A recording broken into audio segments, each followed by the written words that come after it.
Ahí ya estamos grabando. Muy bien.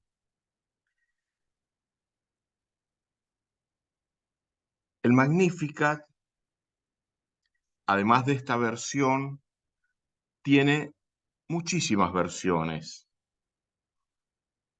Después ustedes en sus hogares pueden escuchar otras versiones. Yo solo le pasé a Silvina 4, de las cuales ella me acompañó con la elección de esta versión que hemos escuchado, pero pueden elegir sus propias versiones después. Y vamos a leer, aunque lo sepamos casi de memoria, el Magnificat.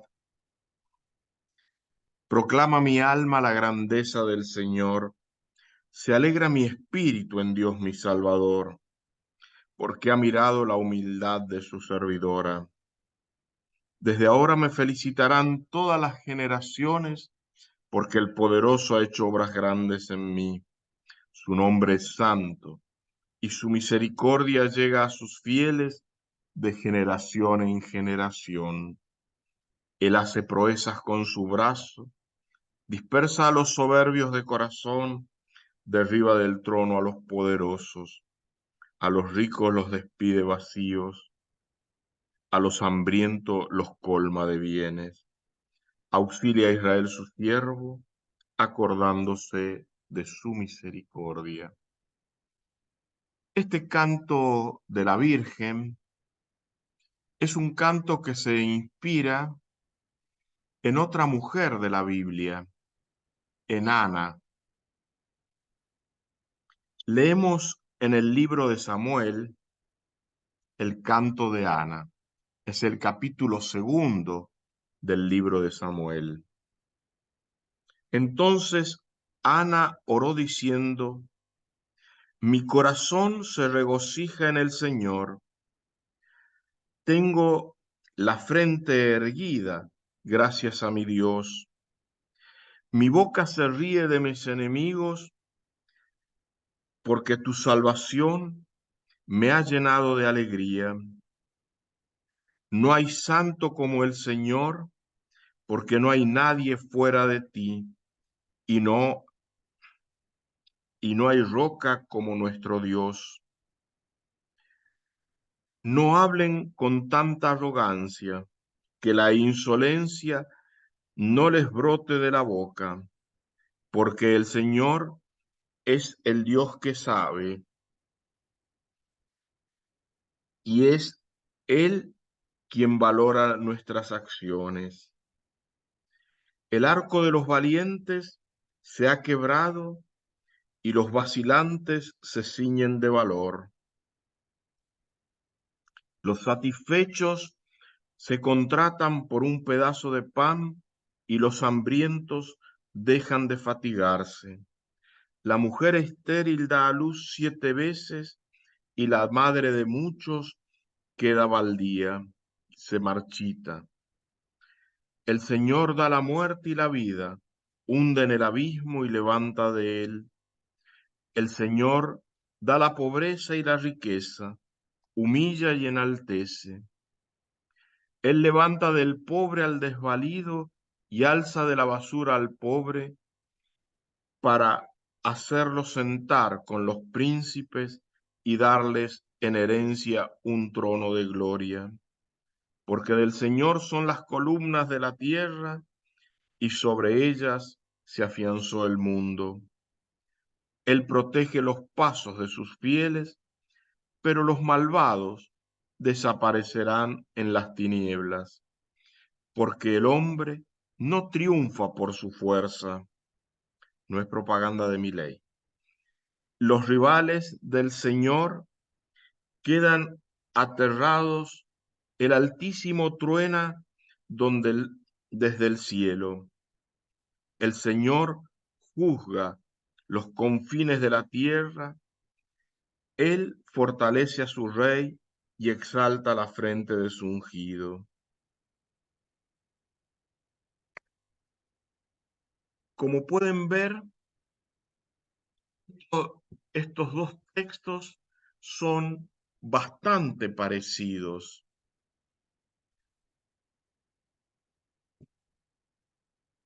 Y se dice, y, y lo retoma esta frase el Papa Benedicto en una audiencia del 2006, 2007, la retoma diciendo que es la oración de los Anahuim, la oración de los pobres. Y aquí tenemos que comprender que no nos estamos manejando con una sociología contemporánea.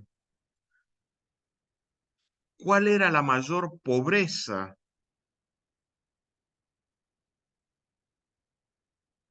en una enana ser estéril? Y en María, de alguna manera, ser virgen. ¿Por qué era una pobreza? Porque tenía que nacer de una mujer, según el profeta, el Hijo de Dios, el Mesías. Y esta es una gran pobreza porque cortaban de alguna manera o podían cortar de alguna manera la esperanza de Israel, la esperanza de tener un Mesías. No estamos hablando de una pobreza de marginalidad extrema como vemos hoy. Se estaba hablando de esta pobreza, esta oración de los pobres que, o en este caso de las mujeres, que no podían tener hijos. Ustedes saben que para el judaísmo lo que garantiza el ser judío es la mujer. De vientre judío nace judío. Por eso no les gusta mucho a los judíos que un judío se case con una católica, por ejemplo, aún hoy es. Por, por este motivo, porque no va a haber descendencia judía. Solo hay descendencia judía del vientre judío. Esta es la pobreza que une a Ana y que unen a María. En una, por una acción de Dios, le nace un hijo. La que era estéril, como dice, va a ser madre de hijos. Y María, en su virginidad, también concibió un hijo. El hijo de Ana quedó al servicio del templo. El hijo de María quedó al servicio del pueblo de los creyentes, al servicio de Dios. Este paralelismo entre las dos vidas hace que este cántico tenga un gran paralelismo también, aunque las expresiones no sean exactamente iguales.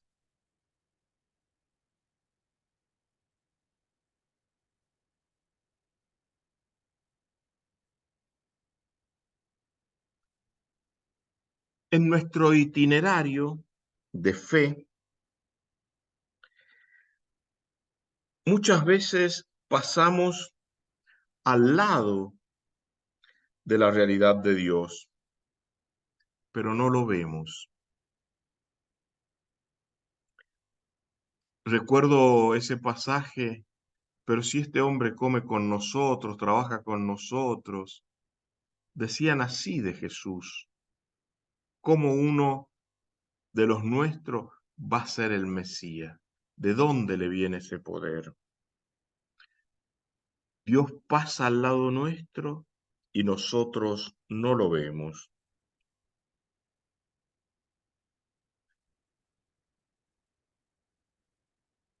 Porque muchas veces lo esperamos o lo buscamos en lo extraordinario.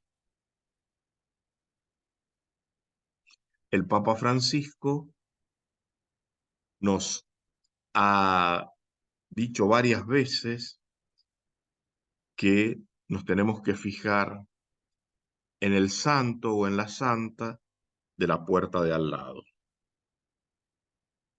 es decir, en los vecinos.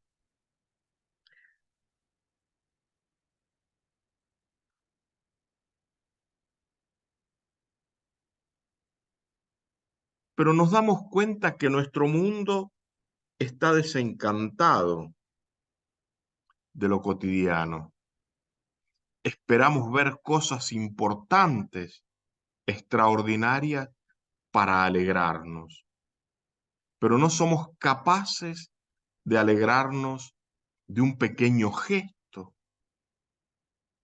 y de descubrir en ese pequeño gesto esa presencia de Dios.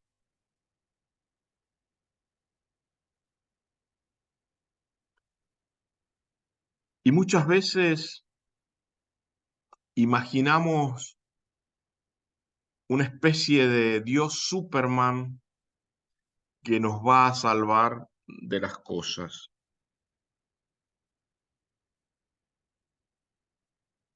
Y sin embargo, el camino que Jesús tomó no es el camino del superhombre, del Superman.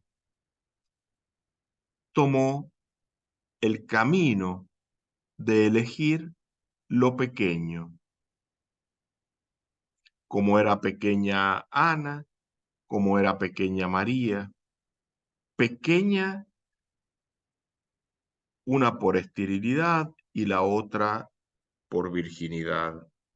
Eligió lo pequeño, como diría San Pablo, lo que no cuenta del mundo para manifestar su grandeza.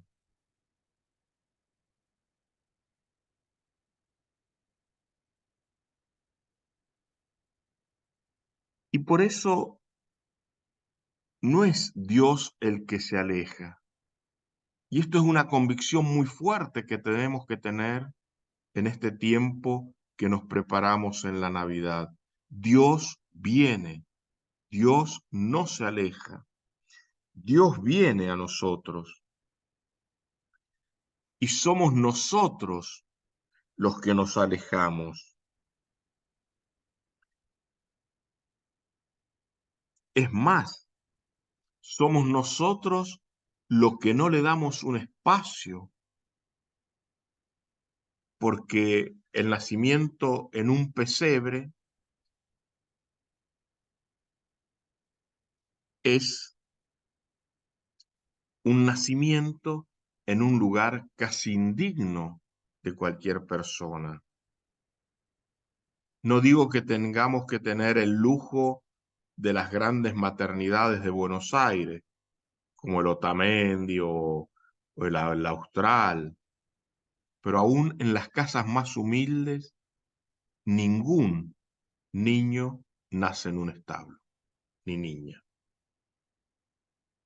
Recuerdo cuando iba a la Valle, que las mujeres tenían mucho miedo de ir al hospital, porque siempre tenían problemas para tener hijos en el hospital, que limpiaban muy bien el piso, abrían bolsas de basura limpias nuevas, como más estéril, y allí hacían nacer un niño, en lo más limpio que podían ofrecerle, no en un establo. Entonces, aún en eso, descubrimos que nosotros, como digo, ahora es más místico el pesebre, y qué bonito, la vaquita. hay que ir a vivir al lado de la vaca y pasar la noche. Y del burro y del buey. Somos nosotros los que tenemos que preparar esa llegada, tener que descubrir al Dios que llega y no huir.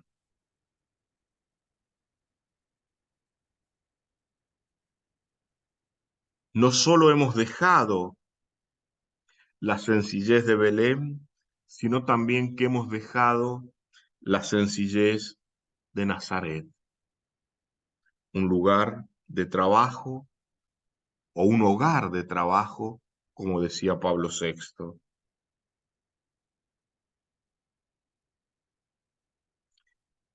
Y no es que nosotros retrasemos la hora de Dios, porque el Señor llega. Lo que pasa es que probablemente nosotros ya no lo esperamos. Como dice Landricina, menos mal que la abuela dice Feliz Navidad, porque si no, ni siquiera sabemos que estamos festejando el 24 a la noche.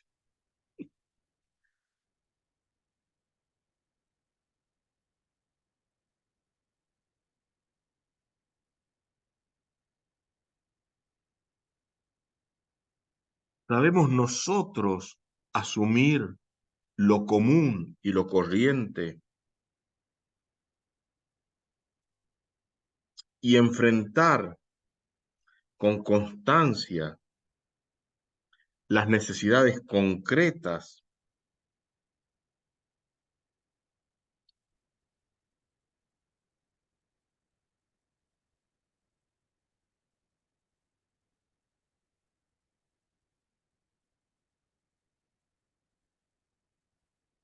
Cuando los frutos se hacen esperar o cuando se presentan los obstáculos, sabemos esperar juntos, sabemos esperar de una manera activa la hora de Dios, como lo esperaba María. También Ana, las dos esperaban la salvación de Israel.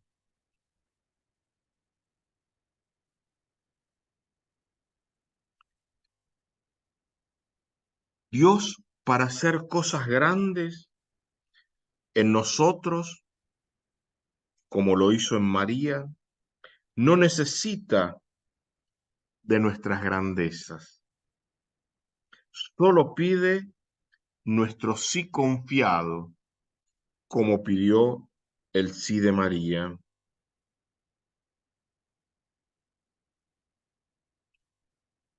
porque Él nos ha demostrado claramente su amor.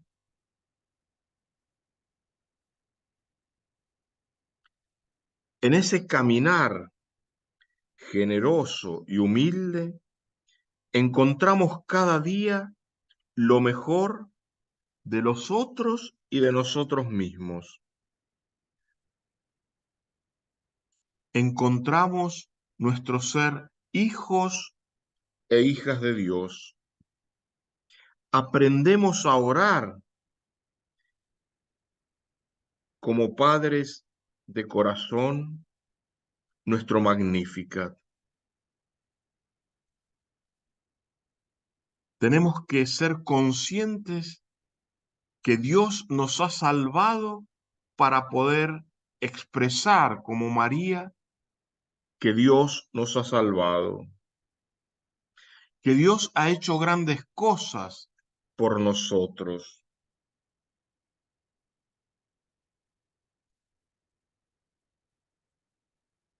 En momentos de indecisión, en momentos de cansancio, en momentos de desaliento,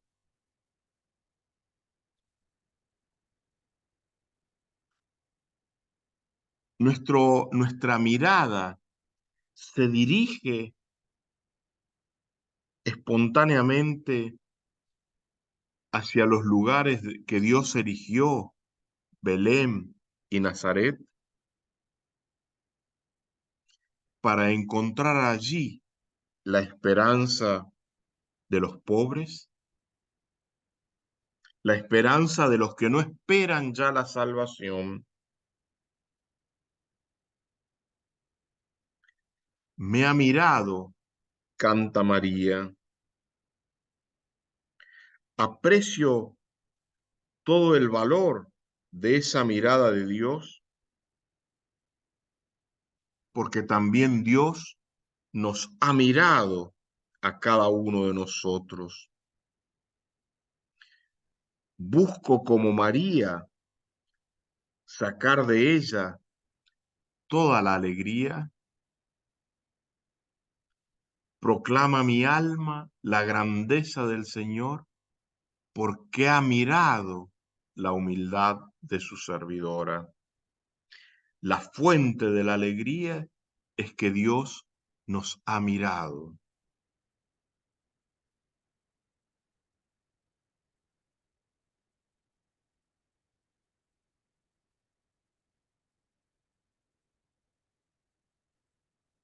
Cuando el pueblo de Israel se hizo sedentario, porque la primera parte era más nómade, en la primera parte de la historia, la pobreza era una realidad, pero ha acabado designando una actitud anímica, hecha de apertura a Dios, hecha de acogida de su gracia, de disponibilidad ante sus designios. La pobreza espiritual implica así la fe, pero con un matiz de abandono. No somos nosotros los que podíamos generar nuestra salvación o al Salvador, como no lo podían generar Ana y María.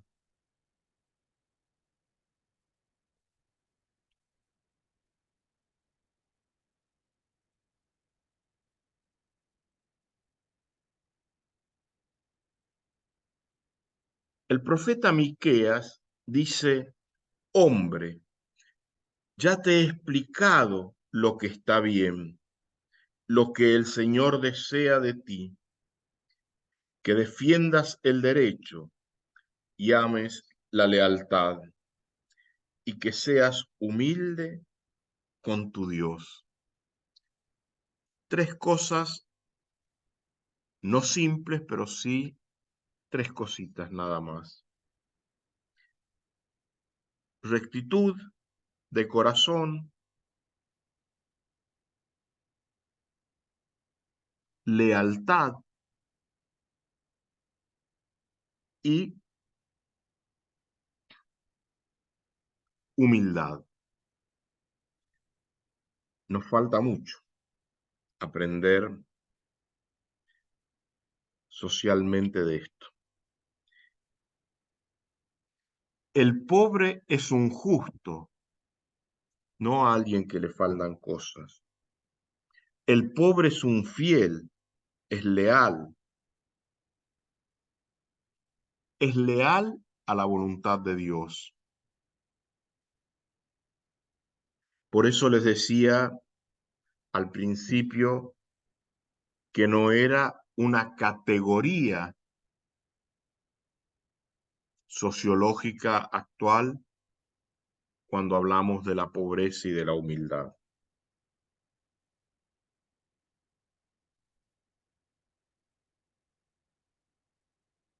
El profeta Sofonías, en el siglo VII antes de Cristo, describe a Israel fiel como un pueblo de pobres. Dejaré en ti un pueblo pobre y humilde, un resto de Israel que se acogerá al Señor.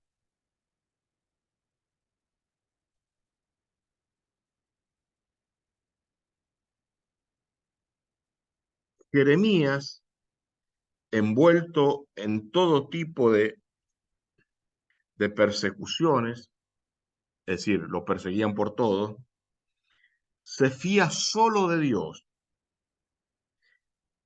que le da seguridad. Yo estoy contigo, le había dicho Dios. Su mensaje de confianza se recogerá en el exilio por los poetas de las lamentaciones. El Señor es mi lote, es mi herencia.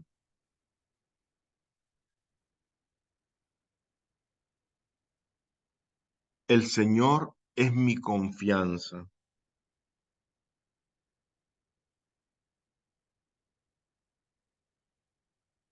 Es bueno esperar en silencio la salvación del Señor.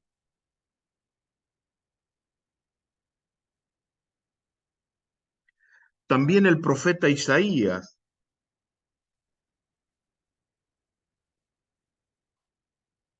como un ideal de pobreza espiritual, nos dice, en esto pondré mis ojos, en el humilde y en el abatido, que se estremece ante mis palabras.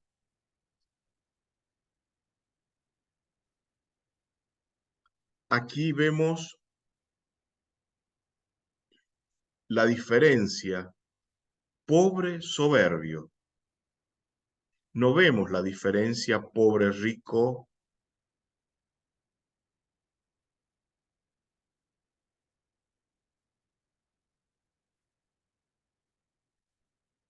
También los salmos nos hablan de la confianza en Yahvé, como de aquel que salva a los pobres y que libera a los oprimidos. El pobre clamó y el Señor lo escuchó. Gusten y vean qué bueno es el Señor. Dichoso el que se acoge a él. Cuando decimos estas cosas, podemos pensar ciertamente en María, que fue la que se acogió a él. Se acogió porque corría un riesgo serio. María corría el riesgo de ser apedreada, porque si José no la reconocía, no se la llevaba a vivir con él, podría haber sido expuesta como una pecadora pública porque no había convivido con su marido y ya parecía embarazada, como lo vemos en el Evangelio, a la mujer que querían apedrear y a la que Jesús salva. María también corría ese riesgo. Por eso el confiar de María es el confiar de los humildes. Los pobres de Yahvé, los humildes, expresan, miren los humildes y alégrense, los que buscan a Dios, retomen el ánimo, comerán los desvalidos hasta saciarse y alabarán al Señor los que lo buscan.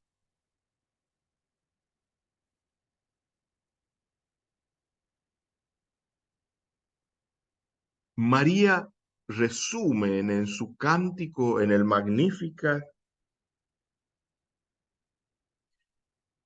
esta tradición de toda la Biblia que está abierta a la palabra y que está segura de que se cumplirá esa palabra que le fue dicha.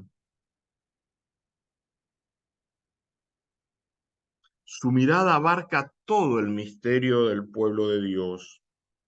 Canta la forma de proceder de Dios, en el que se manifiestan los diferentes rostros de su fidelidad. Frente al grupo de los que rechazan a los soberbios, los potentados, los ricos de corazón, María reúne en torno a ella al grupo de los sí, a los humildes, a los pobres, a los hambrientos de Dios, su siervo Israel, Abraham y a todo su linaje. Dios actúa con poder, dispersa, derriba, despide. Con los humildes despliega todo su amor, levanta, ensalza, colma de bienes. Dios se acuerda, sabe lo que ha prometido a los que le aman, de generación en generación. Mantiene su proyecto de amor para todo el pueblo de los pobres de corazón. El poderoso para ellos hace maravillas.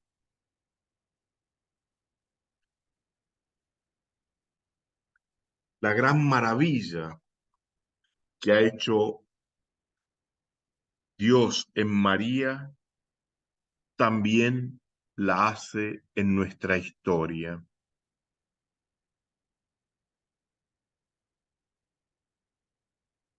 Qué impresionante es este misterio de la Navidad,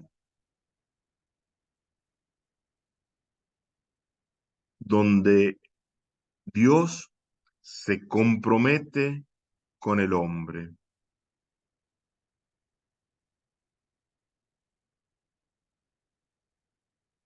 Y eso está expresado en la palabra Emmanuel, Dios con nosotros. En el Antiguo Testamento veíamos un Dios para el pueblo. Ahora es Dios con nosotros. Camina con nosotros, se compadece con nosotros.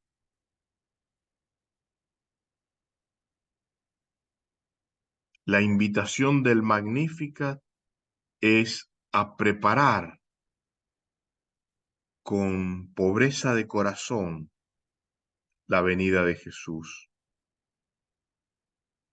para que también nosotros dejemos nuestra soberbia de lado y le preparemos un lugar bien dispuesto para que Él nazca.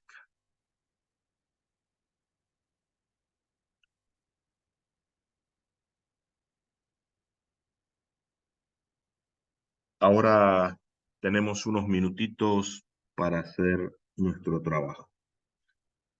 Si me permiten, voy a desconectar la grabación. No encuentro el circulito.